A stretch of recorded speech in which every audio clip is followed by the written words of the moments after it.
Construye tu personalidad. Los empleadores siempre buscan a un hombre que haga un trabajo mejor de lo habitual, ya sea envolver un paquete, escribir una carta o cerrar una venta. Puedes hacerlo si crees que puedes. ¿Qué es una personalidad atractiva? Por supuesto, la respuesta es una personalidad que atrae. Pero, ¿qué hace que una personalidad atraiga? Tu personalidad es la suma total de las características y apariencias que te distinguen de todos los demás. La ropa que llevas, las líneas de tu cara, el tono de tu voz, los pensamientos que tienes, el carácter que has desarrollado por esos pensamientos. Todo ello constituye partes de tu personalidad. Que su personalidad sea atractiva o no es otra cosa. La parte más importante de tu personalidad es representada por tu carácter y, por tanto, no es visible. El estilo de tu ropa y su adecuación constituyen también una parte muy importante de tu personalidad, pues es cierto que la gente juzga por el aspecto exterior. Incluso la manera de dar la mano forma una parte importante de tu personalidad y contribuye en gran medida a atraer o repeler a aquellos con los que te das la mano. Este arte se puede cultivar.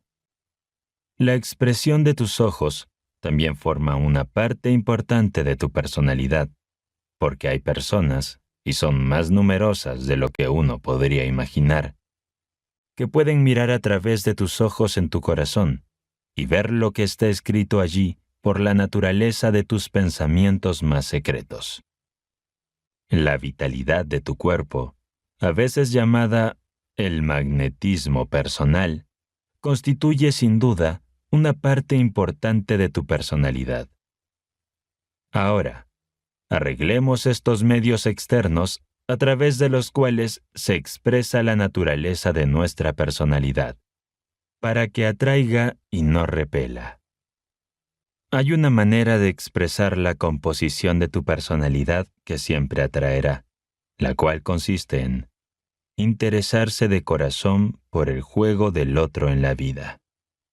Permítame ilustrar exactamente lo que se quiere decir, relatando un incidente que ocurrió hace algunos años, del cual recibí una lección de maestría en ventas. Un día, una anciana llamó a mi oficina y envió su tarjeta con un mensaje diciendo que debía verme personalmente. Por más que las secretarias la convencieran de la imposibilidad de su visita, decidí que era una pobre anciana que quería venderme un libro. Y recordando que mi propia madre era una mujer, decidí salir a la sala de recepción y comprar su libro, fuera cual fuera. Por favor, siga cada detalle con atención, porque usted también puede aprender una lección de maestría en ventas a partir de este incidente. Mientras caminaba por el pasillo desde mi despacho, esta anciana, que estaba de pie justo al lado de la barandilla que conducía a la sala de recepción principal, comenzó a sonreír. Había visto sonreír a mucha gente, pero nunca había visto a nadie que sonriera tan dulcemente como lo hacía esta señora. Era una de esas sonrisas contagiosas, porque me contagié de su espíritu y comencé a sonreír también. Cuando llegué a la barandilla, la anciana me tendió la mano para estrecharla. Ahora bien, por regla general, no me vuelvo demasiado amistoso cuando una persona llama a mi oficina, por la razón de que es muy difícil decir no si la persona que llama me pide que haga algo que no deseo hacer.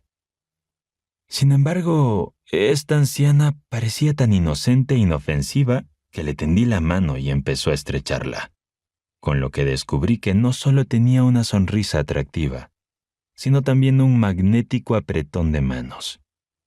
Tomó mi mano con firmeza, pero no demasiado, y la forma en que lo hizo me hizo pensar que era ella la que me recibía. me hizo sentir que estaba real y verdaderamente contenta de estrechar mi mano. He estrechado la mano a muchos miles de personas durante mi carrera pública, pero no recuerdo haberlo hecho nunca con nadie que entendiera el arte de hacerlo tan bien como esta anciana. En el momento en que ella me tocó la mano, sentí que me deslizaba y supe que, fuera lo que ella buscara, yo le ayudaría en todo lo que estuviera en mis manos para que lo logre. En otras palabras, esa sonrisa penetrante y ese cálido apretón de manos me habían desarmado y convertido en una víctima voluntaria. De un solo golpe, esta anciana me había despojado de ese falso caparazón en el que me meto cuando los vendedores vienen a intentar vender lo que no quiero. En conclusión, esta amable visitante había neutralizado mi mente y me hizo querer escucharla. Pero aquí está el punto de tropiezo en el que la mayoría de los vendedores caen y se rompen el cuello, en sentido figurado, porque es tan inútil tratar de venderle algo a un hombre sin que antes le hayas hecho querer escuchar, tanto como le sería ordenarle a la tierra que deje de girar. Observe bien cómo esta anciana utilizó una sonrisa y un apretón de manos como herramientas para abrir la ventana que conducía a mi corazón. Sin embargo, la parte más importante de la transacción estaba aún por suceder. Deliberadamente, como si dispusiera de todo el tiempo del universo, la anciana comenzó a cristalizar el primer paso de su victoria diciendo: «Solo he venido a decirte que creo que estás haciendo el trabajo más maravilloso que un hombre haría en el mundo actual». Cada palabra era enfatizada por un suave, aunque firme, apretón de manos, y ella miraba a través de mis ojos y dentro de mi corazón mientras hablaba. Cuando recobré el conocimiento, me agaché y abrí el pequeño pestillo secreto que cerraba la puerta y dije: «Pase, querida señora, pase a mi despacho». Y con una reverencia galante que habría hecho honor a los caballeros de antaño, la invité a entrar y a sentarse un rato. Cuando entró en mi despacho, le indiqué que se sentara en la gran butaca que había detrás de mi escritorio, mientras yo ocupaba el pequeño sillón duro que, en circunstancias normales, habría utilizado para disuadirla de que no me quitara demasiado tiempo. Durante 3/4 de hora, escuché una de las conversaciones más brillantes y encantadoras que he oído en mi vida. Desde el principio tomó la iniciativa y el liderazgo, y hasta el final de esos primeros 3/4 de hora no encontré ninguna objeción, por mi parte, a desafiar su derecho a ello.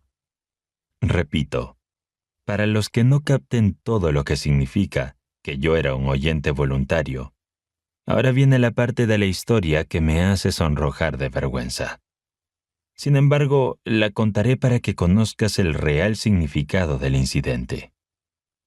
Como ya he dicho, mi visitante me embelesó con una conversación brillante y cautivadora durante 3/4 de hora. Y bien, ¿de qué crees que estuvo hablando todo ese tiempo? Si piensas que solo intentaba venderme un libro, te equivocas. Tampoco utilizó ni una sola vez el pronombre personal yo.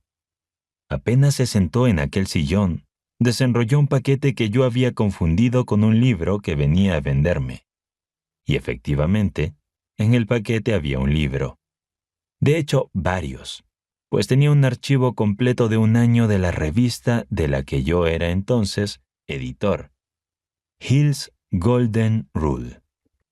Pasó las páginas de esas revistas y leyó partes que había marcado aquí y allá, asegurándome, mientras tanto, que siempre había creído en la esencia de la filosofía de lo que estaba leyendo. Entonces, después de que yo estuviera embelesado y completamente receptivo, mi visitante cambió con tacto la conversación a un tema que, sospecho, tenía en mente discutir conmigo mucho antes de presentarse en mi oficina. Pero, y este es otro punto en el que la mayoría de los vendedores meten la pata, si hubiera invertido el orden de su conversación y hubiera empezado donde terminó, lo más probable es que nunca hubiera tenido la oportunidad de sentarse en ese gran sillón. Durante los 3 últimos minutos de su visita, me expuso hábilmente las ventajas de unos valores que estaba vendiendo. No me pidió que comprara, pero la forma en la que me habló de los méritos de los valores, además de la forma en que me había impresionado con los méritos de mi propio juego, tuvo el efecto psicológico de provocarme el deseo de comprar. Aunque no le compré nada, ella hizo una venta, porque inmediatamente después cogí el teléfono y la contacté con un hombre al que más tarde le vendió más de 5 veces la cantidad de la que tenía intención de venderme. Si esa misma mujer, u otra mujer o un hombre, tuviera el tacto y la personalidad que ella poseía, me llamara, volviera a sentarme y escucharla durante 3/4 de hora. Todos somos humanos y todos somos más o menos vanidosos. Todos nos parecemos en este aspecto. Escucharemos con intenso interés a quien tenga el tacto de hablarnos de lo que más nos interesa. Como es de esperar, por reciprocidad, también escucharemos con especial atención cuando cambie la conversación hacia el tema que más le interesa. Al final, no solo afirmaremos lo que nos diga, sino que diremos: ¡qué maravillosa personalidad! En la ciudad de Chicago, hace algunos años, dirigía una escuela de ventas para una casa de valores que empleaba a más de 1,500 vendedores. Para mantener llenas las filas de esa gran organización, teníamos que formar y emplear a 600 nuevos vendedores cada semana. De todos los miles de hombres y mujeres que pasaron por esa escuela, solo hubo un hombre que comprendió el significado del principio que estoy describiendo ahora.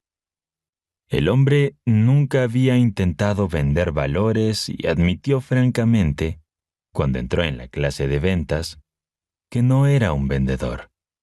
Veamos si lo era o no. Una vez terminada su formación, a uno de los vendedores estrella se le ocurrió gastarle una broma, creyendo que era una persona inocente que se creía todo lo que oía. Así que esta estrella le dio un consejo interno sobre dónde podría vender algunos valores sin gran esfuerzo. Esta estrella haría la venta ella misma, según dijo, pero el hombre al que se refería como probable comprador era un artista ordinario, que compraría con tan poca insistencia que él, siendo una estrella, no quería perder su tiempo con él. El recién entrenado vendedor estaba encantado de recibir el favor y de inmediato se puso en marcha para hacer la venta. En cuanto salió de la oficina, la estrella reunió a las demás estrellas a su alrededor y les contó la broma que había ideado, puesto que en realidad el artista era un hombre muy rico y la propia estrella se había pasado casi un mes intentando venderle sin éxito. Entonces todo el grupo se dio cuenta de que también habían llamado a este mismo artista, pero no habían logrado interesarlo. El recién entrenado vendedor estuvo fuera 1 hora y media. Cuando regresó, encontró a las estrellas esperándole con sonrisas en sus rostros. Para su sorpresa, el recién vendedor también lucía una amplia sonrisa en su rostro. Las estrellas se miraron inquisitivamente, pues esperaban a aquel novato con el ánimo por los suelos. «Bueno, ¿le has vendido a tu hombre?», preguntó el creador de la broma. «Es correcto», respondió el que recién iniciaba. «Y encontré que ese artista era todo lo que dijo que era. Un perfecto caballero y un hombre muy interesante». Metiendo la mano en el bolsillo, sacó un pedido y un cheque de $2,000. Las estrellas querían saber cómo lo hizo. Oh, no fue difícil, contestó el recién estrenado vendedor. Solo entré y hablé con él unos minutos y él mismo sacó el tema de los valores y dijo que quería comprar. Por lo tanto, realmente no le vendí. Compró por su propia voluntad.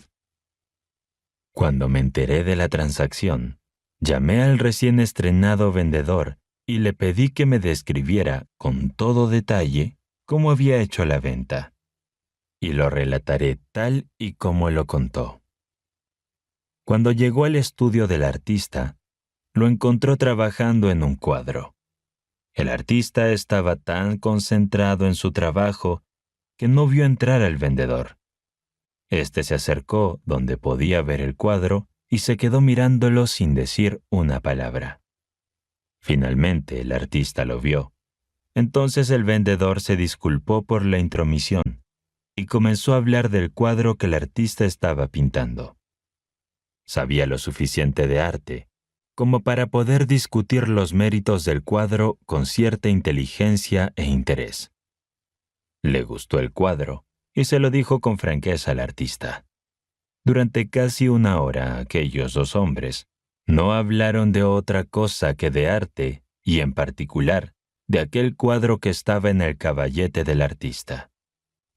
Finalmente, el artista le preguntó al vendedor su nombre y su negocio, y el vendedor le contestó: «Oh, no importa mi negocio ni mi nombre. Me interesa más usted y su arte». El rostro del artista lucía una sonrisa de alegría. Aquellas palabras cayeron como una dulce música en sus oídos, pero, para no ser superado por su cortés visitante, insistió en saber qué misión le había traído a su estudio. Entonces, con un aire de auténtica desgana, este maestro de la venta, esta auténtica estrella, se presentó y contó su negocio. Describió brevemente los valores que vendía y el artista escuchó como si disfrutara cada palabra que se decía. Cuando el vendedor terminó, el artista dijo: Bueno, he sido muy tonto. Otros vendedores de su empresa han estado aquí tratando de venderme algunos de esos valores, pero no hablaron más que de negocios. De hecho, me molestaron tanto que tuve que pedirle a uno de ellos que se fuera. A ver, ¿cómo se llama ese tipo? Ah, sí, era el señor Perkins.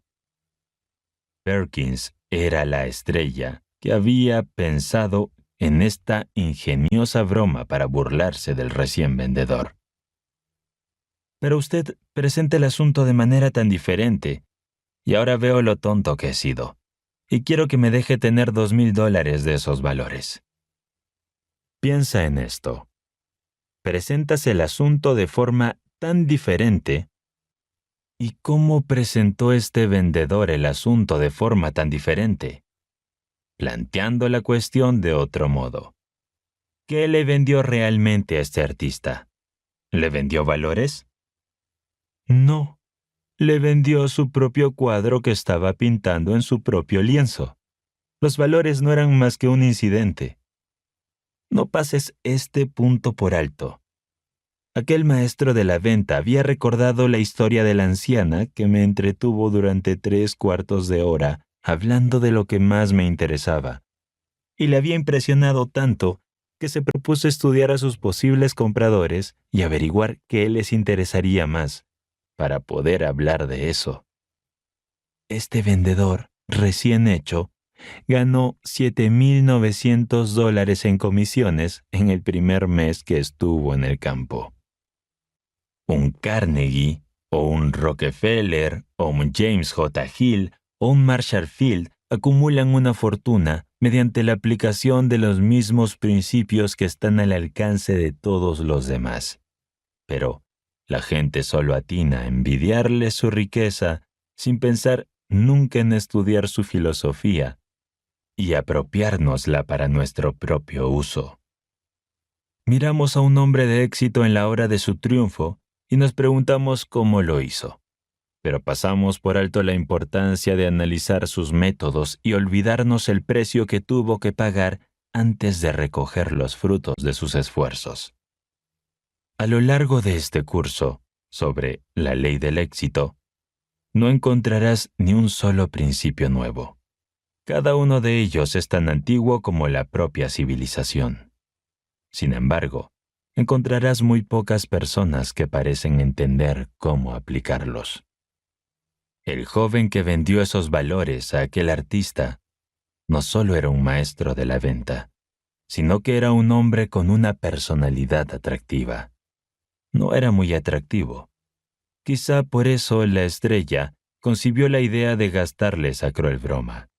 Pero incluso una persona hogareña no puede tener una personalidad muy atractiva a los ojos de aquellos cuya obra ha alabado.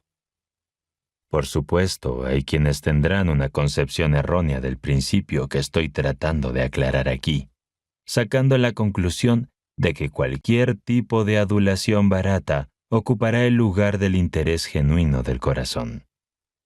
Espero que usted no sea uno de ellos. Espero que seas uno de los que entienden la verdadera psicología en la que se basa esta lección, y que te propongas estudiar a otras personas lo suficientemente cerca como para encontrar algo más en ellas o en su trabajo que realmente admires. Solo así podrás desarrollar una personalidad que te resulte atractiva. La adulación barata tiene justo el efecto contrario al de construir una personalidad atractiva. Repele en lugar de atraer. Es tan superficial que incluso los ignorantes la detectan fácilmente. La imaginación, la cooperación y la personalidad agradable pueden mezclarse mediante la creación de ideas utilizables. Todos los pensadores saben que las ideas son el principio de todos los logros. Sin embargo, la pregunta más frecuente es, ¿cómo puedo aprender a crear ideas que hagan ganar dinero? En parte, responderemos a esta pregunta en esta lección, sugiriendo algunas ideas novedosas, cualquiera de las cuales podría ser desarrollada y rentabilizada por la mayoría de personas en cualquier localidad. Idea número 1. La Gran Guerra Mundial ha privado a Alemania de su enorme comercio de juguetes. Antes de la guerra, comprábamos la mayoría de nuestros juguetes a Alemania. No es probable que compremos más juguetes a los fabricantes alemanes hoy ni en el futuro más cercano. Los juguetes tienen demanda, no solo en Estados Unidos, sino en países extranjeros, muchos de los cuales no comprarán juguetes de Alemania. Nuestro único competidor es Japón, y sus juguetes son de tan baja calidad que su competencia no significa nada. Pero, ¿qué tipo de juguetes voy a fabricar y dónde voy a sacar el capital para llevar a cabo el negocio? En primer lugar, vaya a un distribuidor y averigüe qué clase de juguetes se venden. Si no se siente competente para mejorar algunos de los juguetes que se comercializan actualmente, busque un inventor, con una idea para un juguete comercializable.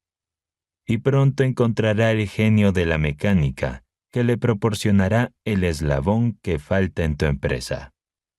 Pídele que le haga un modelo de trabajo de lo que usted quiere. Y luego vaya a algún pequeño fabricante y arregle la fabricación de sus juguetes.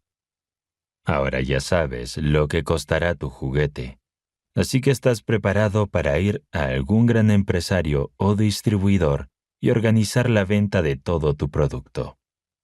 Si eres un vendedor hábil, puedes financiar todo este proyecto con los pocos dólares necesarios para hacer publicidad del inventor. Cuando encuentres a este hombre, probablemente podrás acordar con él que trabaje en un modelo para ti durante sus horas libres de la noche, con la promesa de que le darás un mejor trabajo cuando estés fabricando tus propios juguetes. Habrá la probabilidad de que te otorgue todo el tiempo que quieras para pagarle por su trabajo. o puede hacer el trabajo a cambio de un interés en el negocio. Puedes hacer que el fabricante de tus juguetes espere su dinero hasta que te pague la empresa a la que los vendes.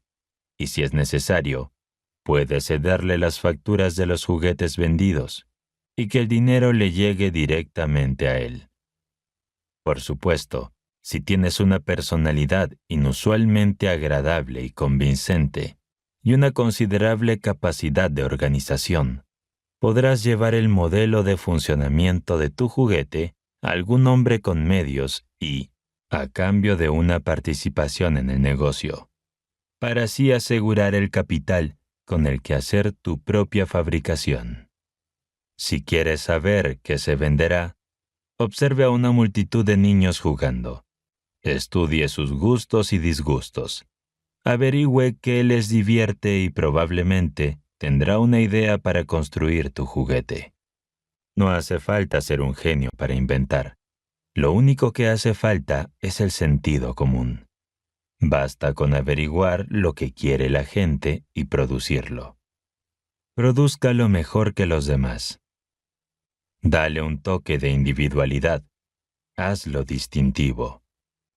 Cada año gastamos millones de dólares en juguetes con los que entretener a nuestros hijos.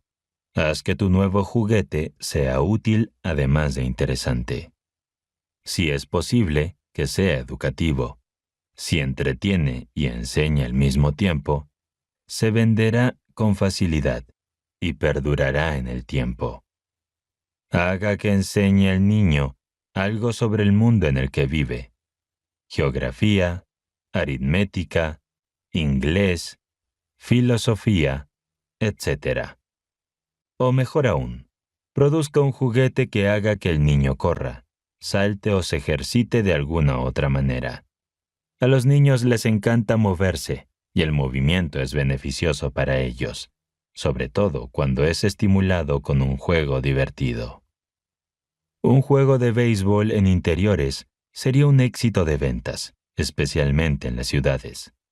Prepara un arreglo para atar la pelota a una cuerda que se colgará del techo, de modo que un niño pueda lanzar la pelota contra la pared y luego retroceder y golpearla con un bate cuando rebote. En otras palabras, un juego de béisbol para un solo niño. Plan número 2. Esto será de interés solo para el hombre o la mujer que tiene la confianza en sí mismo y la ambición de correr el riesgo para lograr un increíble ingreso que la mayoría de la gente no tiene. Es una sugerencia que podrían poner en práctica al menos 40 o 50 personas en todas las grandes ciudades de Estados Unidos y un número menor de ciudades más pequeñas. Está destinado al hombre o la mujer que sabe escribir o aprender a escribir textos publicitarios, literatura de ventas, cartas de seguimiento, cartas de cobro y similares, utilizando la capacidad de escribir que supondremos que usted posee. Para hacer un uso práctico y rentable de esta sugerencia, se necesita la colaboración de una buena agencia de publicidad y de unas 5 empresas o particulares. Primero, debe dirigirse a la agencia y llegar a un acuerdo con ella para que le contrate y le pague el 7% de los gastos brutos de todas las cuentas que le lleve. Este 7% corresponde a la compensación por conseguir la cuenta y por redactar el texto y servir al cliente en la gestión de su crédito publicitario. Cualquier agencia de confianza le dará gustosamente esta cantidad por todos los negocios que le lleve. A continuación, diríjase a una empresa o a un particular cuya cuenta publicitaria desee manejar y diga, en efecto, que desea ir a trabajar sin remuneración. Diga lo que puede hacer y lo que pretende hacer para esa empresa que le ayudará a vender más productos. Si la empresa emplea a un director de publicidad, usted se convertirá prácticamente en su ayudante sin remuneración, con una condición: que el crédito publicitario se coloque a través de la agencia con la que usted tiene la conexión. De este modo, la empresa cuya cuenta usted asegura se beneficiará de sus servicios personales sin coste alguno y no pagará más que por colocar su publicidad a través de su agencia. Si su campaña es convincente y se toma el tiempo necesario para preparar su caso, obtendrá su cuenta sin mucho trámite. Puede repetir esta operación hasta que tenga tantas cuentas como pueda manejar, que en condiciones ordinarias no serán más de 10 o 12, o quizás menos, y uno o varios de sus clientes gastan más de $25,000 al año en publicidad. Si eres un escritor competente de textos publicitarios y tienes la capacidad de crear ideas nuevas y rentables para tus clientes, podrás mantener su negocio de año en año. Por supuesto, debes entender que tienes que aceptar más cuentas de las que puedes manejar individualmente. Debe pasar una parte de su tiempo en el lugar de trabajo de cada uno de sus clientes. De hecho, debe tener un escritorio y un equipo de trabajo en el mismo lugar, para poder obtener información de primera mano sobre los problemas de venta de sus clientes, así como información precisa sobre sus productos y mercancías. Con este tipo de esfuerzo, le dará a la agencia de publicidad una reputación de servicio eficaz, como no la obtendría de ninguna otra manera, y complacerá a sus clientes porque verán un rendimiento satisfactorio de sus esfuerzos. Mientras mantengas satisfechos a la agencia y a los clientes a los que sirves, tu trabajo estará a salvo y ganarás dinero. Una expectativa razonable de ganancias bajo este plan sería un negocio bruto de $250,000 al año, sobre el cual su 7% ascendería a $17,500. Puedes ver que el plan tiene posibilidades. Proporciona un trabajo independiente y te da el 100% de tu capacidad de ganancia. Es mejor que un puesto de director de publicidad, aunque el puesto pagará el mismo dinero, porque prácticamente te coloca en un negocio propio, en el que tu nombre se fortalece y gana reputación. Plan número 3. Este plan puede ser puesto en práctica por casi cualquier hombre o mujer de inteligencia media, y con muy poca preparación. Vaya a cualquier imprenta de primera clase y haga arreglos con él para que se encargue de todos los negocios que usted le lleve, permitiéndole una comisión de, digamos, el 10% del monto bruto.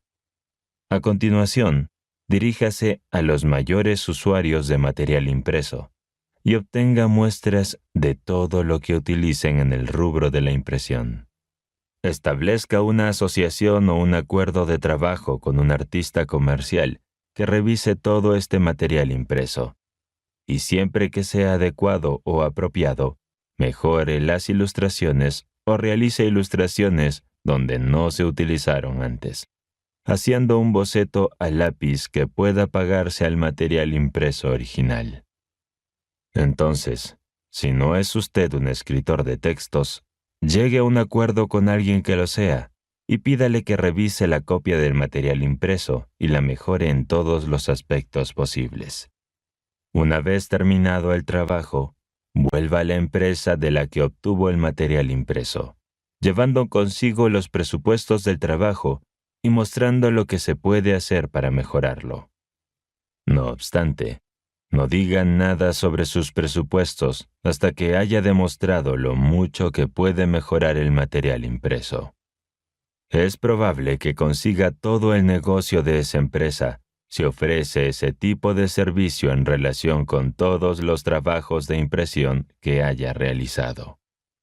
Si realiza su servicio correctamente, pronto tendrá todo el negocio que su artista comercial, su redactor y usted puedan manejar. Debería valer $5,000 al año para cada uno de ustedes. Cualquier beneficio que obtenga del trabajo de otros en relación con cualquiera de estos planes será un beneficio legítimo, al que tendrá derecho a cambio de su capacidad para organizar y reunir el talento y la habilidad necesarios con los que se necesita contar, realizar un servicio satisfactorio. Si te dedicas al negocio de los juguetes, tendrás derecho a un beneficio sobre el trabajador, de los que los fabrican, porque será gracias a tu capacidad que habrá empleo para ellos. Es más que probable que tu cerebro y tu capacidad, sumados a los de quienes trabajan contigo o para usted, aumenten en gran medida su capacidad de ganancia, incluso hasta el punto de que bien pueden permitirse el lujo de verle ganar una pequeña cantidad con sus esfuerzos, porque seguirán ganando mucho más de lo que podrían ganar sin su orientación. Usted está dispuesto a tomar cualquiera de estos planes y obtener un beneficio de ellos. ¿No es así? No ve nada malo por su parte, ¿verdad? Si usted es un empleado que trabaja para otra empresa, no es posible que el jefe de esa empresa, con su capacidad de organizar y financiar, esté aumentando su propia capacidad de ganancia en este momento. Usted quiere salir de la clase de empleados y convertirse en empresario. No le culpamos por ello. Casi todas las personas normales quieren hacer lo mismo. El primer paso que puede dar es servir a la empresa para la que trabaja, tal y como desearía que le sirvieran a usted si fuera el jefe de esa empresa. ¿Quiénes son los grandes empleadores hoy en día? ¿Son los hijos de los hombres ricos? Ni hablar. Son los hombres y mujeres que surgieron de las filas de la clase de trabajo más humilde. Hombres y mujeres que no han tenido mayor oportunidad que tú. Están en los puestos que ocupan porque su capacidad superior les ha permitido dirigir inteligentemente a otros. Tú puedes adquirir esa capacidad si lo intentas. En el mismo pueblo o ciudad donde vives, hay personas que probablemente podrían beneficiarse de conocerte y que, sin duda, podrían beneficiarte a ti a cambio. En una parte de la ciudad vive John Smith, que desea vender su tienda de comestibles y abrir un cine. En otra parte de la ciudad, hay un hombre que tiene un cine que le gustaría cambiar por una tienda de comestibles. ¿Puedes reunirlos? Si puedes, servirás a ambos y ganarás una buena remuneración. En su pueblo o ciudad hay personas que quieren los productos criados en las granjas de la comunidad circundante. En esas granjas, hay agricultores que cultivan productos agrícolas y que quieren hacerlos llegar a los que viven en la ciudad. Si encuentras una forma de llevar los productos agrícolas directamente de la granja al consumidor de la ciudad o del pueblo, harás que el agricultor obtenga más por sus productos y que el consumidor obtenga esos productos por menos. Y aún así, habrá un margen para pagarte por tu ingenio al acortar la ruta entre el productor y el consumidor. En los negocios hay, en términos generales, dos clases de personas, los productores y los consumidores. La tendencia de los tiempos es encontrar alguna forma de acercar a estos dos sin tantos intermediarios. Encuentra una forma de acortarte el camino entre el productor y el consumidor, y habrá creado un plan que ayudará a estas dos clases y te reportará grandes beneficios. El trabajador es digno de su salario. Si puede crear un plan así, tiene derecho a una proporción justa de lo que ahora el consumidor y también de lo que hace para el productor. Advierte que, sea cual sea el plan que se elabore para ganar dinero, más vale que se reduzca un poco el coste para el consumidor. El negocio de reunir al productor y al consumidor es un negocio rentable cuando se lleva a cabo de manera justa para ambos, y sin un deseo codicioso de obtener todo lo que hay de por medio. El público estadounidense, maravillosamente paciente con los especuladores que se imponen a él, pero hay un punto de inflexión más allá del cual ni siquiera el más astuto de ellos se atreve a ir. Puede estar bien acaparar el mercado de los diamantes y hacer subir enormemente el precio de esas rocas blandas que se extraen de la tierra en África sin problemas. Pero, cuando los precios de los alimentos y la ropa y otros artículos de primera necesidad empiezan a dispararse, existe la posibilidad de que alguien sea considerado negativo para el público estadounidense. Si anhelas la riqueza y eres realmente lo suficientemente valiente como para asumir las cargas que la acompañan, invierte el método habitual de adquirirla dando tus bienes y mercancías al mundo con el menor beneficio posible que puedas permitirte en lugar de exigir todo lo que puedas con seguridad. Ford ha descubierto que es rentable pagar a sus trabajadores, no tampoco como pueda conseguirlo, sino tanto como le permitan sus beneficios.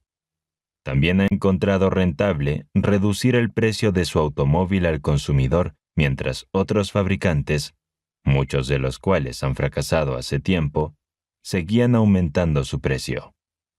Es posible que haya planes perfectamente buenos con los que pueda exprimir al consumidor, y aún así, lograr mantenerse fuera de la cárcel, pero disfrutará de mucha más tranquilidad y con toda probabilidad de más beneficios a largo plazo si su plan, cuando lo complete, se construye siguiendo las líneas de Ford.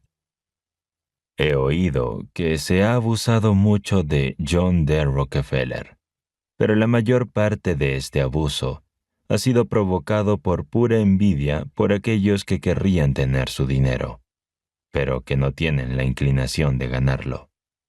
Independientemente de la opinión que se tenga de Rockefeller, no hay que olvidar que comenzó como un humilde tenedor de libros, y que poco a poco ascendió a la cima en la acumulación de dinero gracias a su capacidad para organizar y dirigir inteligentemente a otros hombres menos capaces.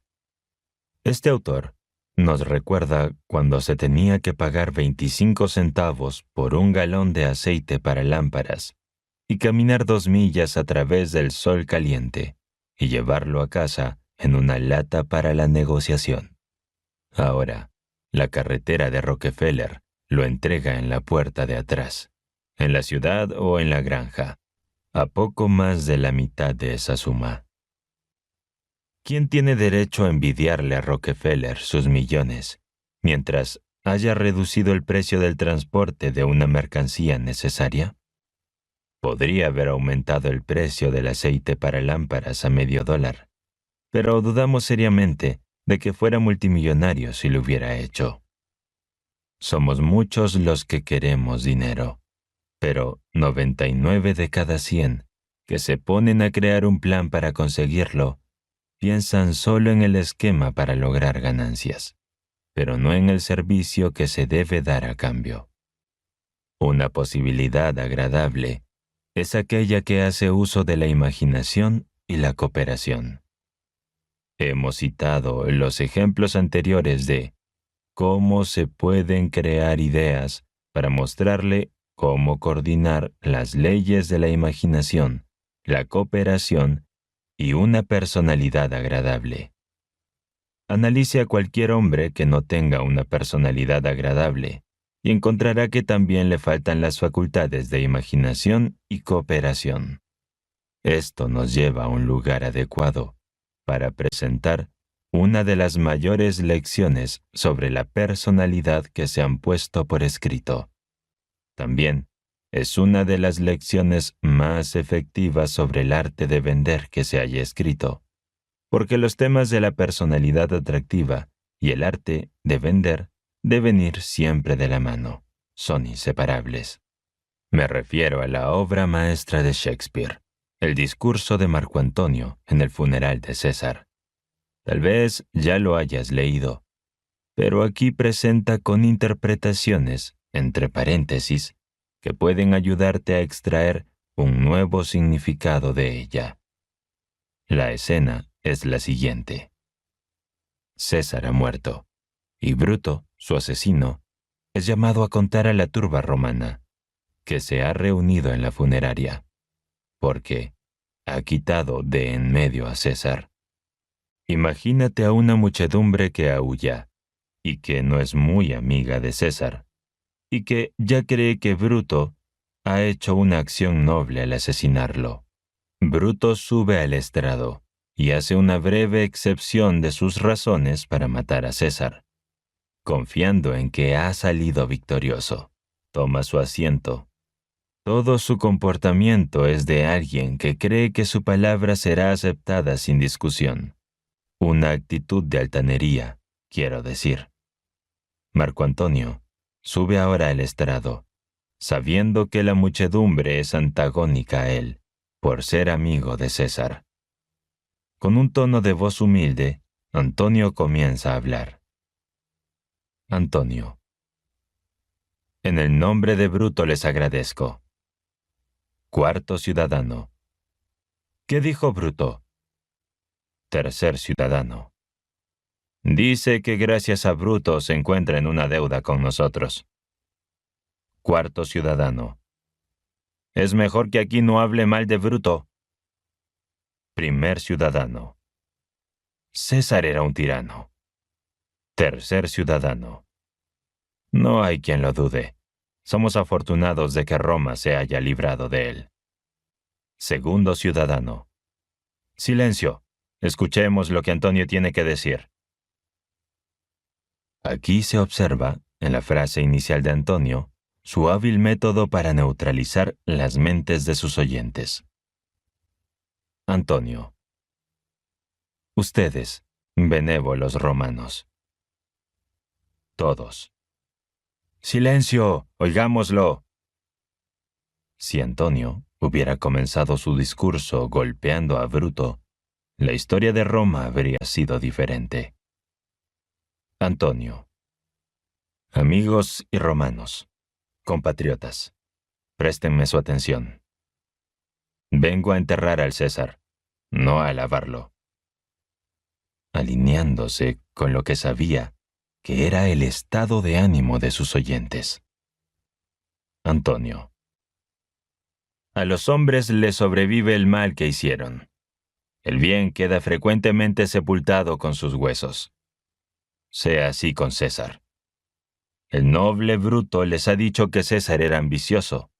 Si lo fue, falta inmensa era la suya y gravemente lo ha pagado. Con la venia de Bruto y ustedes, vengo a hablarles tan solo de lo que es. Era mi amigo. Fue leal y sincero conmigo, pero Bruto afirma que era ambicioso. Infinitos cautivos trajo a Roma, cuyos rescates llenaron el tesoro público. ¿Parecía esto ambición de César? Viendo al pobre llorar, César lloraba. ¿La ambición es de un material más rudo? No obstante, Bruto dice que era ambicioso. Todos vieron que en las Lupercales le ofrecí 3 veces una corona real y la rechazó 3 veces. ¿Esto se consideraría como ambición? No obstante, Bruto dice que era ambicioso. No habló para desaprobar lo que habló Bruto, pero estoy aquí para decir lo que sé. Todos lo amaron alguna vez, y no sin causa. ¿Qué razón entonces los detiene ahora para no llevarle luto? Oh, raciocinio. Has ido a buscar asilo entre las fieras, pues los hombres han perdido el juicio. Discúlpenme, pero mi corazón está ahí con César, en ese féretro, y no podré hablar hasta que mi pecho retorne. En este punto, Antonio hizo una pausa para dar a su público la oportunidad de discutir apresuradamente, entre ellos, sus declaraciones iniciales. Su objetivo, al hacer esto, era observar qué efecto estaban teniendo sus palabras. Al igual que un maestro vendedor siempre anima a su posible comprador a hablar para poder saber lo que tiene en mente. Primer ciudadano: creo que hay mucho de verdad en lo que dice. Segundo ciudadano: si juzgas bien el asunto, gran injusticia se cometió con César. Tercer ciudadano: me temo que vendrán otros peores en su lugar. Cuarto ciudadano. No quiso tomar la corona. Por lo tanto, es seguro que no era ambicioso. Primer ciudadano. Pues si es así, les ha de pesar a algunos. Segundo ciudadano. Pobre alma. Sus ojos están rojos como el fuego por el llanto. Tercer ciudadano. No hay un hombre más noble en Roma que Antonio. Cuarto ciudadano. Atención, que empezará a hablar de nuevo. Antonio. Pero ayer la palabra del César pudo contrarrestar al mundo. Ahora yace allí, y ya ni el más humilde lo respeta. Oh, señores, apelando a su vanidad. Si yo estuviera dispuesto a agitar vuestros corazones, mentes al motín y a la rabia, haría mal a Bruto y a Casio, que, como todos saben, son hombres honorables. Observa cuántas veces ha repetido Antonio el nombre honorable. Obsérvese también con qué habilidad introduce la primera sugerencia de que, tal vez, Bruto y Casio no sean tan honorables como la plebe romana cree que son. Esta insinuación se refleja en las palabras motín y rabia que utiliza por primera vez. Después de que su pausa le diera tiempo a observar que la multitud se estaba inclinando a su lado. Obsérvese el cuidado con que tantea su camino y hace que sus palabras se ajusten a lo que sabe que es el estado de ánimo de sus oyentes. Antonio. No es mi ánimo ofenderlos. Prefiero ofender a los muertos, a mí mismo y hasta a ustedes, que ofender a hombres tan honorables. Cristalizando su sugerencia en el odio a Bruto y Casio, apela entonces a su curiosidad y comienza a sentar las bases de su clímax. Un clímax que sabe que ganará la aprobación porque lo alcanza de forma tan inteligente que la turba cree que es su propia conclusión. Antonio. Pero aquí hay un pergamino con el sello del César. Lo encontré en su armario. Oiga el pueblo tan solo su testamento, aunque, con su permiso, no es mi ánimo leerlo. Apela a su curiosidad, haciéndoles creer que no tiene intención de leer el testamento, y continúa como si no lo hubiese mencionado. Antonio. Quien lo lea irá a besar las heridas del César muerto y a empapar sus pañuelos con su sagrada sangre. Sí. Reclamará un caballo de él como reliquia, y al morir lo transmitirá por testamento como una reliquia a sus hijos como herencia. La naturaleza humana siempre quiere lo que es difícil de conseguir, o aquello de lo que está a punto de ser privada. Obsérvese con qué astucia Antonio ha despertado el interés de la muchedumbre, y les ha hecho desear la lectura del testamento, preparándolos así para escucharlo con la mente abierta. Esto marca su segundo paso en el proceso de neutralizar sus mentes. Todos. ¡El testamento, el testamento! Escucharemos la voluntad del César. Antonio. Tengan paciencia, gentiles amigos. No debo leerlo. No es conveniente que sepan hasta qué extremo los amó César. Pues siendo hombres y no leños ni piedras, sino hombres, al oír el testamento de César se encenderá su sangre por la furia. No es bueno que sepan que los ha declarado sus herederos, pues si lo supieran, ¿qué no habría de acontecer? Cuarto ciudadano. Lee el testamento, queremos oírlo. Es preciso que nos lo leas. Antonio. ¿Tendrán paciencia? ¿Permanecerán calmados? He ido demasiado lejos al decirles esto. Temo agraviar a aquellos hombres honrados cuyos puñales traspasaron a César. En verdad lo temo. Dagas y puñaladas sugieren un cruel asesinato. Obsérvese la astucia con la que Antonio introduce esta sugerencia en su discurso. Y obsérvese también la rapidez con la que la muchedumbre capta su significado porque, sin saberlo, Antonio ha preparado cuidadosamente sus mentes para recibir esta sugerencia. Cuarto ciudadano. Eran traidores, no hombres honorables. Todos. ¡El testamento! ¡El testamento! Segundo ciudadano. Eran villanos, asesinos. Queremos conocer su voluntad. Justo lo que Antonio habría dicho al principio, pero sabía que tendría un efecto más deseable si plantaba el pensamiento en la mente de la multitud y les permitía decirlo a ellos mismos. Antonio. ¿Me obligan entonces a leer el testamento? Entonces, rodeen el cadáver de César y miren al autor del testamento. Descenderé. ¿Me dan permiso? Este era el punto en el que Bruto debería haber empezado a buscar una puerta trasera por la que escapar. Todos. ¡Baja! Tercer ciudadano. Den espacio, Antonio, el más noble de todos. Antonio. No, no me presionen así. Quédense a distancia. Sabía que esta orden les haría querer acercarse, que es lo que en realidad quería que hicieran. Antonio. Si tienen lágrimas, dispónganse ahora a verterlas. Todos conocen este manto. Recuerdo cuando César lo entrenó. Era una tarde de verano, en su tienda.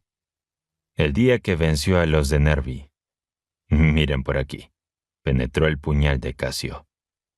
Vean qué brecha abrió el implacable Casca. Por aquí, la herida producida por su muy amado Bruto. Y al retirar su maldecido acero, observen cómo la sangre de César parece haberse lanzado a la búsqueda del asesino. Como para asegurarse si era o no Bruto el que tan inmundamente había actuado. Porque Bruto, como sabéis, era el ángel del César. Juzgad, oh dioses, con qué ternura le amaba César. Este fue el golpe más cruel de todos, pues el noble César vio que él también le hería, la ingratitud, más potente que los puñales de los traidores. Le sorprendió completamente. Entonces estalló su poderoso corazón, y cubriendo el rostro con el manto, el gran César cayó a los pies de la estatua de Pompeyo, que se tiñó de sangre. ¡Oh caída, compatriotas! En aquel momento yo y ustedes caminamos también, y la traición sangrienta floreció sobre nosotros.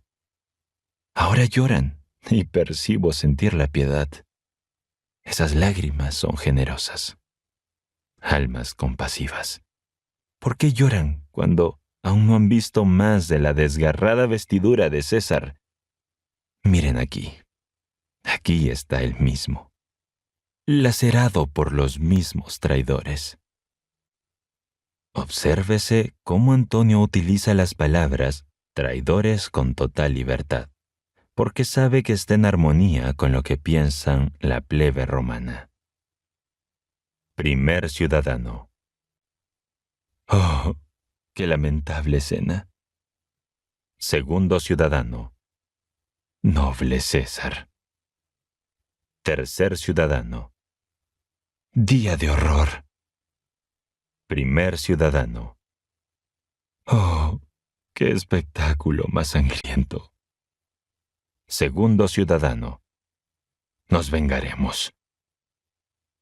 Si Bruto hubiera sido un hombre sabio en lugar de un fanfarrón, habría estado a muchas millas de la escena luego de estos gritos. Todos.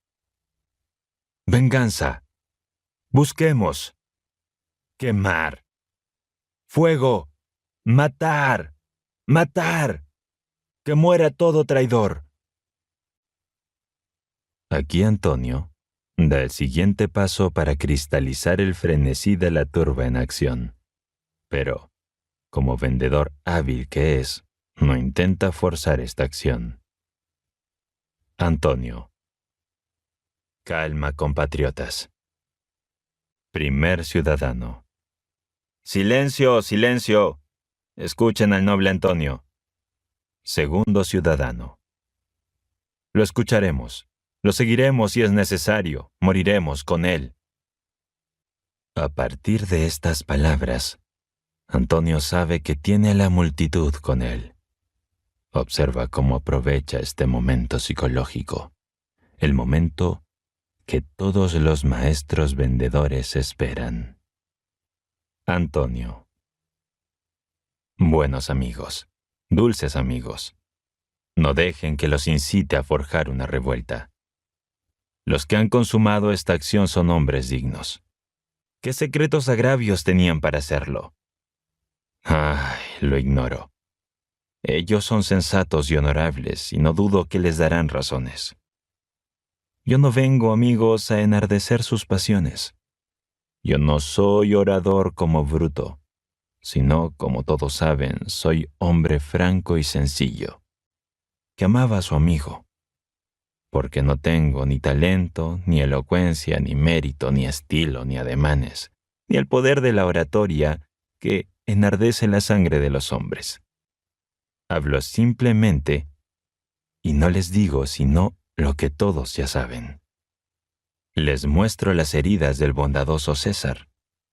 Pues si yo fuera Bruto y Bruto fuera Antonio, ese Antonio encendería sus almas y pondría una lengua en cada herida del César, capaz de conmover y levantar en motín hasta las piedras de Roma. Todos. ¡Nos amotinaremos! Primer ciudadano. Quemaremos la casa de Bruto. Tercer ciudadano. Vamos entonces, vengan, busquemos a los conspiradores. Antonio. Permítanme seguir, compatriotas. Escuchen lo que tengo para decirles. Todos. ¡Silencio! Escuchen al noble Antonio. Antonio. Aún no saben por qué van, amigos míos. Mereció César el cariño de ustedes. Por desgracia, no lo saben. Pues bien, debo aclararlo. ¿Han olvidado el testamento del que les hablé? Ahora Antonio está listo para utilizar su carta de triunfo, presto para alcanzar su clímax. Observen lo bien que ha organizado sus sugerencias paso a paso, guardando para el final su declaración más importante, aquella en la que se basó para actuar. En el campo de las ventas y de la oratoria, muchos hombres tratan de llegar a este punto demasiado pronto. Apresuran a su audiencia o a su posible comprador, logrando únicamente desvanecer lo atractivo de su propuesta. Todos. Cierto, el testamento. Quedémonos a escuchar su última voluntad. Antonio. Aquí está el testamento, con el sello de César. Le deja a cada ciudadano romano 75 dracmas. Segundo ciudadano. Nobilísimo César, vengaremos tu muerte. Tercer ciudadano. Oh, regio César. Antonio. Escúchenme con paciencia. Todos. ¡Silencio! Antonio. Además, les ha dejado todas sus propiedades, sus quintas, sus pérgolas y sus huertos recién plantados. Todo se los ha dejado a ustedes y a sus herederos para siempre, para que puedan pasear y divertirse.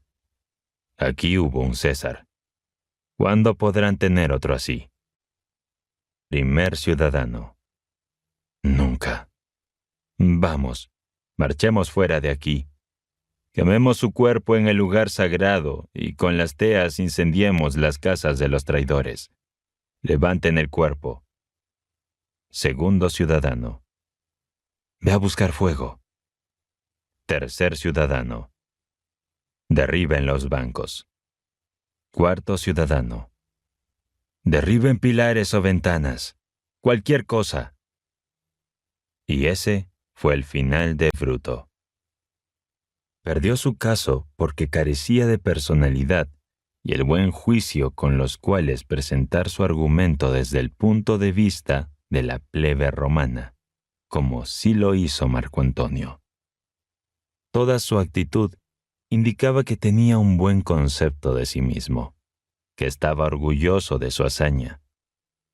Todos hemos visto personas en estos tiempos que se parecen a Bruto en este aspecto, dándonos cuenta de que no logran mucho.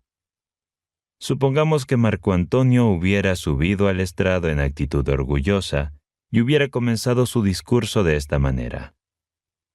Ahora déjenme decirles a los romanos algo cerca de Bruto.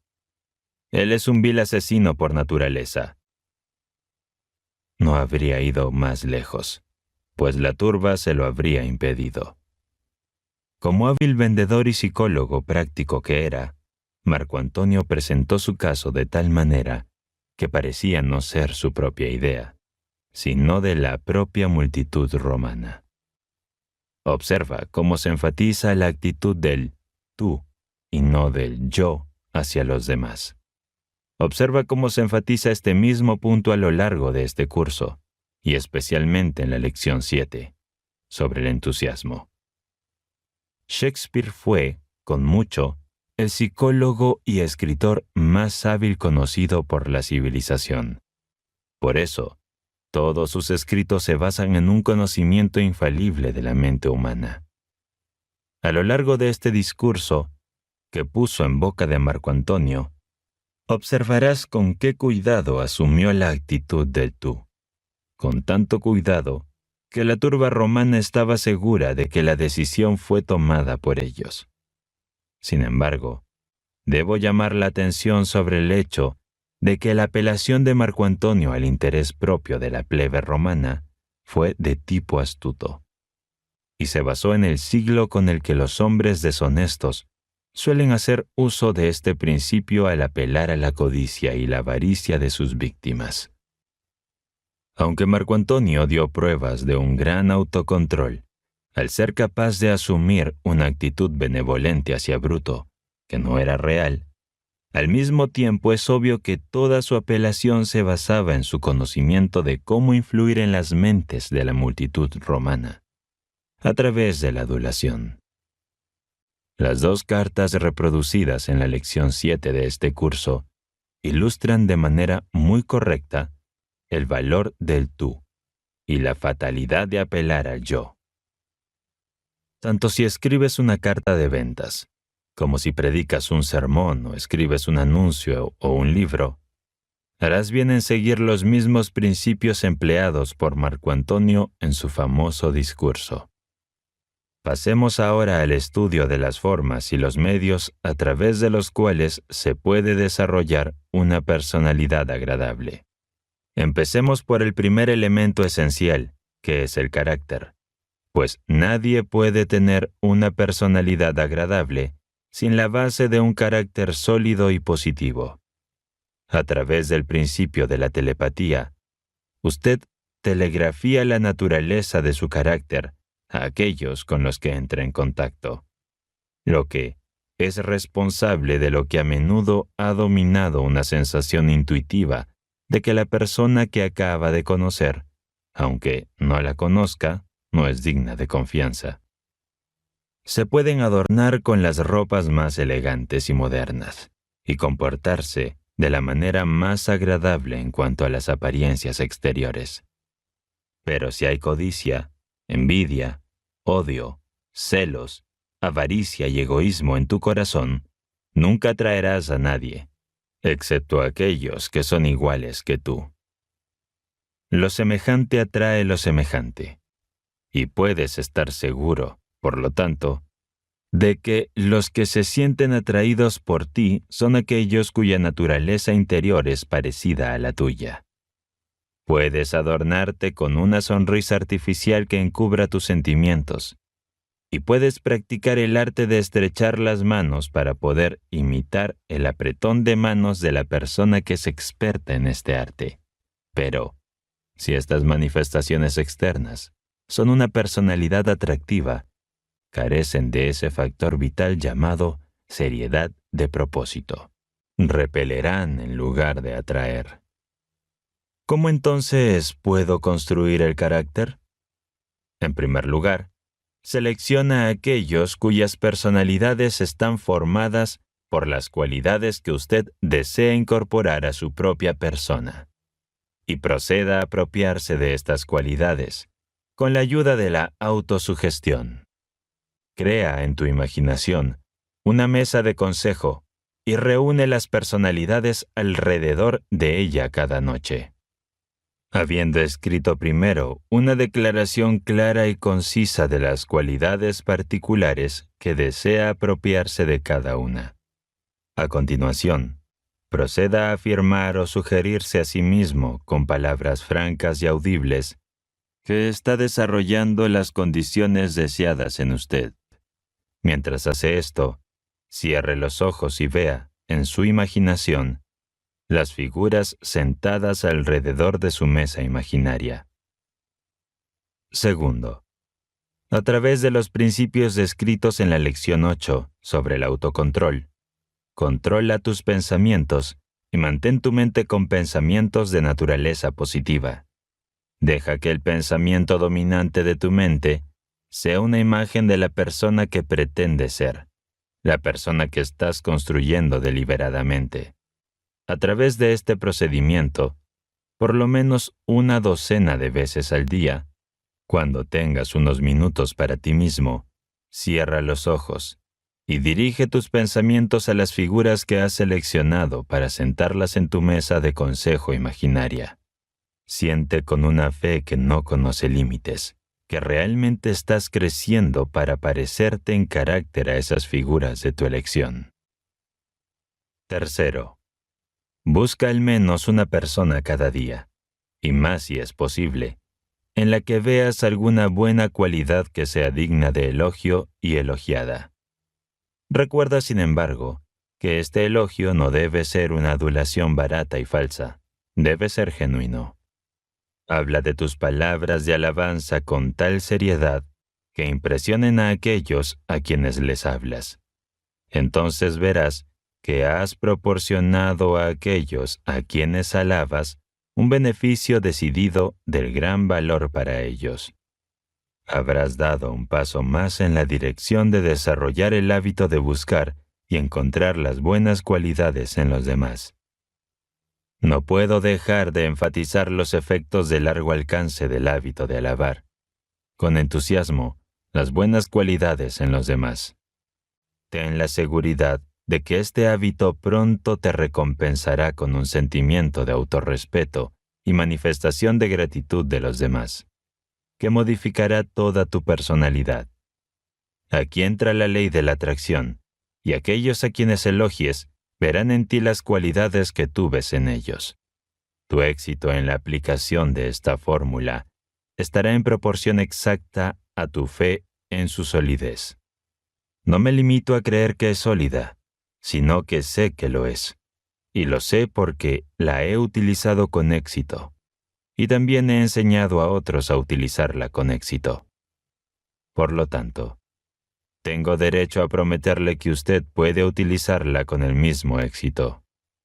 Además, con la ayuda de esta fórmula, puedes desarrollar una personalidad atractiva de forma inmediata, que sorprenderás a todos los que te conocen. El desarrollo de tal personalidad está totalmente bajo su propio control, un hecho que le da una enorme ventaja y al mismo tiempo pone sobre usted la personalidad si falla o descuida el ejercicio de su privilegio. Ahora, deseo dirigir tu atención a la tarea de hablar, en voz alta, la afirmación de que estás desarrollando las cualidades deseadas que has seleccionado como los materiales que utilizarás para construir una personalidad atractiva. Este procedimiento tiene dos efectos deseables. Primero, pone en marcha la vibración a través de la cual tus palabras llenan y se imbuye en tu subconsciente, donde echa raíces y crece hasta que se convierte en una gran fuerza de movimiento en tus actividades externas y físicas, direccionando la transformación del pensamiento y plasmándola en la realidad. Segundo, desarrolla en ti la capacidad de hablar con fuerza y convicción, lo que conducirá a una gran habilidad como orador público. No importa cuál sea tu vocación en la vida, debes ser capaz de mantenerte en pie y hablar de forma convincente, ya que es una de las formas más eficaces de desarrollar una personalidad atractiva.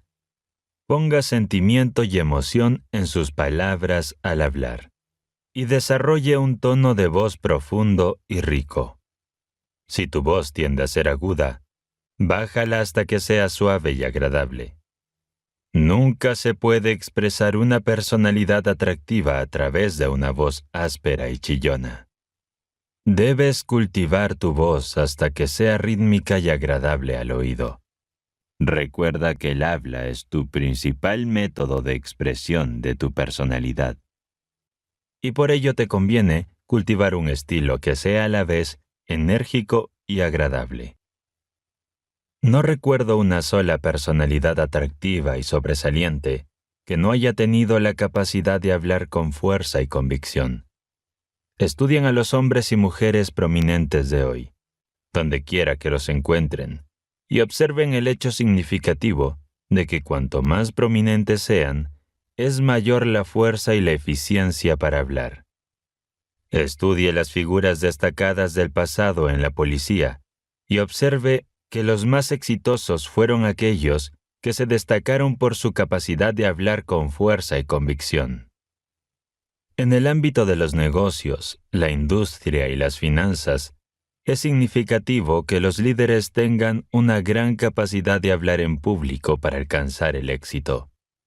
De hecho, nadie puede esperar llegar a ser un líder prominente en cualquier empresa digna de mención sin desarrollar la capacidad de hablar con fuerza y convicción. Aunque el vendedor nunca pronuncie un discurso en público, se beneficiará, sin embargo, si desarrolla la capacidad de hacerlo, porque esta capacidad aumenta su poder de hablar de forma convincente en la conversación ordinaria. Recordemos brevemente los principales factores que intervienen en el desarrollo de una personalidad atractiva. Primero, acostúmbrate a interesarte por los demás y dedícate a encontrar sus buenas cualidades y hablar de ellas en términos de elogio. Segundo, desarrolla la capacidad de hablar con fuerza y convicción, tanto en su tono de conversación ordinario como en reuniones públicas donde debe utilizar un volumen adecuado. Tercero, vístete con un estilo adecuado a tu complexión física y al trabajo que realizas. Cuarto, aprende a dar la mano para expresar calidez de sentimientos y entusiasmo a través de esta forma de saludo. Sexto, atrae a otras personas hacia ti, pero antes que ellas sientan atracción por tu personalidad. Séptimo, recuerda que la única limitación dentro de lo razonable es la que tú establezcas en tu propia mente. Estos 7 puntos cubren los factores más importantes que conforman una personalidad atractiva. Pero es evidente que tal personalidad no se desarrollará por sí misma. Se desarrollará si te sometes a la disciplina aquí descrita, con la firme determinación de transformarte en la persona que te gustaría ser. Al estudiar esta lista de 7 factores importantes, me siento movido a dirigir la atención al segundo y al cuarto como los más importantes. Si cultivas esos pensamientos, sentimientos y acciones, a partir de las cuales se construye un carácter positivo, y luego aprendes a expresarte con fuerza y convicción, habrás desarrollado una personalidad atractiva, pues se verá que de este logro surgirán las demás cualidades aquí expuestas. Hay un gran poder de atracción detrás de la persona que tiene un carácter positivo, y este poder se expresa a través de fuentes tanto invisibles como visibles. En el momento en que te acercas a una persona así, aunque no se diga una palabra, la influencia del poder invisible interior se hace sentir. Cada transacción turbia en la que te involucras, cada pensamiento negativo que piensas y cada acto destructivo en el que te entregas, destruye mucho de ese algo sutil dentro de ti que se conoce como carácter. Hay una confesión plena en las miradas de nuestros ojos, en nuestras sonrisas, en los saludos y en el apretón de las manos. Su pecado ensucia, estropea toda su buena impresión. Los hombres no saben por qué no se fían de él, pero no se fían. Su vicio le vela el ojo, le degrada la mejilla, le pellizca la nariz, le pone la marca de la bestia en la nuca. Me gustaría dirigir su atención, ahora, al primero de los 7 factores que entran en el desarrollo de una personalidad atractiva. Han observado que a lo largo de esta lección he entrado en largos detalles para mostrar las ventajas materiales de ser agradable con otras personas. Sin embargo, la mayor ventaja de todas reside no en la posibilidad de ganancia monetaria o material que ofrece este hábito, sino en el efecto embellecedor que tienen el carácter de todos los que los practican. Adquiere el hábito de hacerte agradable a ti mismo, y te beneficiarás tanto material como mentalmente. Nunca serás tan feliz de otra manera como lo serás cuando sepas que estás haciendo felices a los demás. Deja de desafiar a los hombres y enfrentarte en discusiones inútiles. Quítate los lentes empañados a través de las cuales ves lo que crees que es azul de la vida, y contempla en su lugar la brillante luz del sol de la amabilidad. Tira tu martillo y deja de golpear, porque seguramente debes saber que los grandes premios de la vida son para los constructores y no para los destructores. El hombre que construye una casa es un artista. El que la derriba es un chatarrero. Si quieres una persona con agravio, el mundo escuchará tus quejas, siempre que no te vea venir. Pero si eres una persona con un mensaje de amabilidad y optimismo, te escuchará porque así lo desea. Ninguna persona quejumbrosa podrá ser una persona con una personalidad atractiva. El arte de ser agradable es la base de todas las ventas exitosas. Conduzco mi automóvil 5 millas hasta las afueras de la ciudad para comprar gasolina que podría adquirir a 2 manzanas de mi propio garaje. Porque el hombre que dirige la gasolinera es un artista. Se dedica a ser agradable. Voy allí, no porque tenga gasolina más barata, sino porque disfruto del efecto vitalizador de su atractiva personalidad. Hago mis operaciones bancarias en el Banco Nacional Harriman, en la calle 44 y la Quinta Avenida. No porque haya decenas de otros buenos bancos mucho más cerca de mi lugar de trabajo, sino porque los cajeros, el detective del vestíbulo, el señor Harriman y todos los demás con los que estoy en contacto se esfuerzan por ser agradables. Mi cuenta es pequeña, pero me reciben como si fuera grande. Admiro mucho a John D. Rockefeller Jr., no porque sea el hijo de uno de los hombres más ricos del mundo, sino por la razón de que él también ha adquirido el arte de ser agradable. En la pequeña ciudad de Lancaster, Pensilvania, vive M. T. Garvin, un gran comerciante. Para visitarlo, yo viajaría cientos de kilómetros, no porque sea un comerciante rico, sino porque se dedica a ser agradable. Sin embargo, no me cabe duda de que su éxito material está estrechamente relacionado con este noble arte de amabilidad que ha adquirido. Llevo en el bolsillo del chaleco una pluma estilográfica Parker. Y mi mujer y mis hijos tienen plumas de la misma marca. No porque no haya otras buenas plumas estilográficas. No por la razón que me ha traído George S. Parker, por su costumbre de ser agradable. Oh ustedes, peregrinos, que buscan el final del arco iris. Ustedes, sacadores de agua y cortadores de madera. Quédense un momento en el camino y aprendan una lección de los hombres y mujeres de éxito que han triunfado porque han adquirido el arte de ser agradables. Puedes ganar durante un tiempo a través de la crueldad y el sigilo.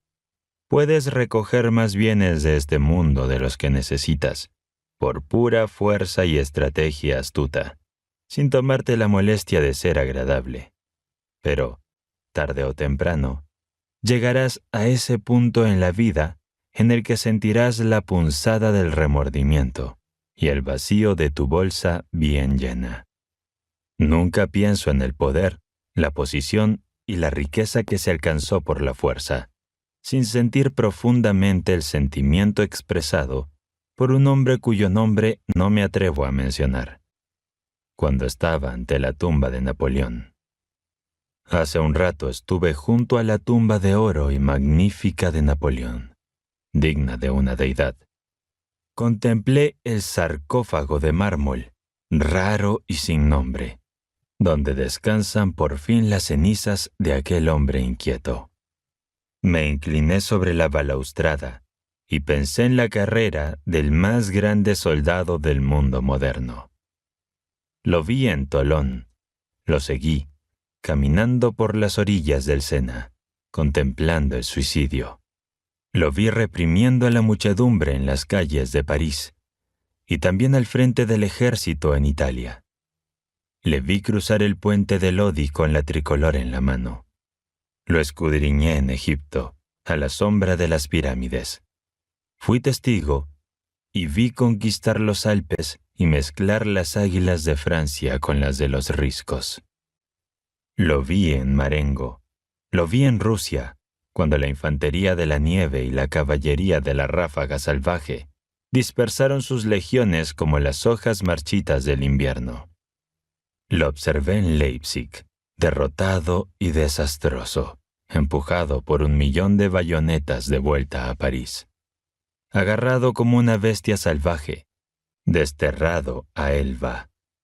Lo vi escapar y retomar un imperio con la fuerza de su genio. Lo vi en el espantoso campo de Waterloo, donde el azar y el destino se combinaron para arruinar la fortuna de su antiguo rey. Lo vi en Santa Elena, con las manos cruzadas detrás de él, contemplando el triste y solemne mar. Pensé en las viudas y los huérfanos que había hecho, en las lágrimas que se habían derramado por su gloria, y en la única mujer que le había amado, apartada de su corazón por la fría mano de la ambición. Y dije que preferiría haber sido un campesino francés y llevar zapatos de madera. Preferiría haber vivido en una choza con una parra creciendo sobre la puerta y las uvas maduras en los besos amorosos del sol de otoño. Preferiría haber sido ese pobre campesino, con mi mujer a mi lado tejiendo mientras el día se apagaba en el cielo, con mis hijos sobre mis rodillas y sus brazos alrededor de mí.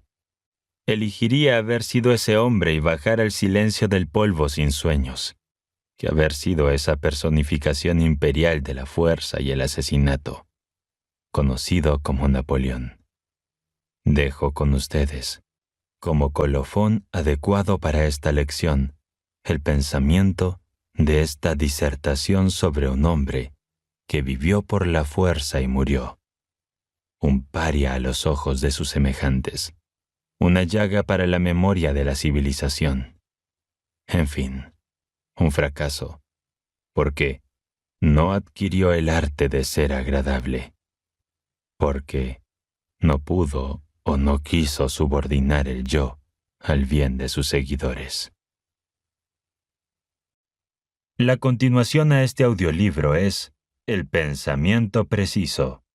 Suscríbete y activa tus notificaciones para no perdértelo. Gracias y nos vemos en la siguiente página.